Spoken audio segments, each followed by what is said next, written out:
without tolling.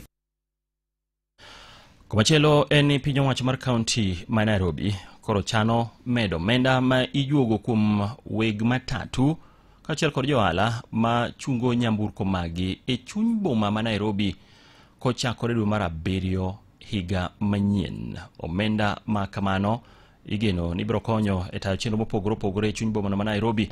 Manen kaluwore kod ler manochiw kod piny owacho mar county ma Nairobi ka bende omenda no sirikal geto choko osuru maromo shillings bilion 69.9 kokalo e choko ma kamano kaka miwa ler kod Martino Nyango.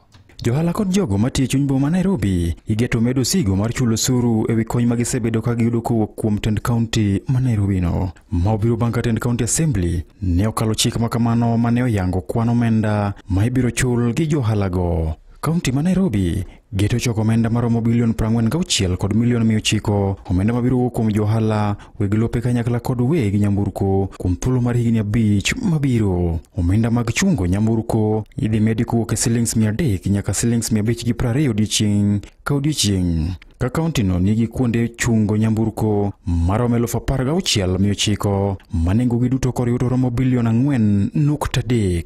Moses Ogeto en jalegwi kweth mathoth e county assembly ma Nairobi. You cannot charge a parking fee of 300 shillings. That's why we have traffic. If you want to access the city, you should access it with modernized facilities like matatus when you want to come the CBD. If the finance bill comes and increases, we may reduce even congestion in the city. If we do collect a lot of revenue, it will enable Nairobians to expand. E report mane ochwal nyim komiti mar budget e od bura mamalo, lesen magute mag ohala omedi gi atamalo 15 nyaka shillings 74,000 ka nengo gero ot achiel en shillings 79,000. This policy, if it's followed due to the latter and also the finance bill is brought before the house, Nairobi can finance itself. Chik makama ema koro biro konyo e chuogo chik omenda ma higa 2026-27. Gavana ma Nairobi Johnson Sakaja osebedo ka yuago nok mar omenda mosebedo ka thiro chenro mag dongruoge e county no. It brings you the question now, where do you align resources? Do you put medicine in hospitals? Do you clean the city? Do you feed the children? Do you put it all into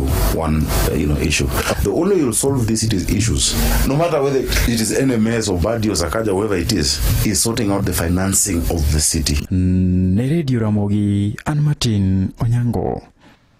Kodhi nyime kod weche manyien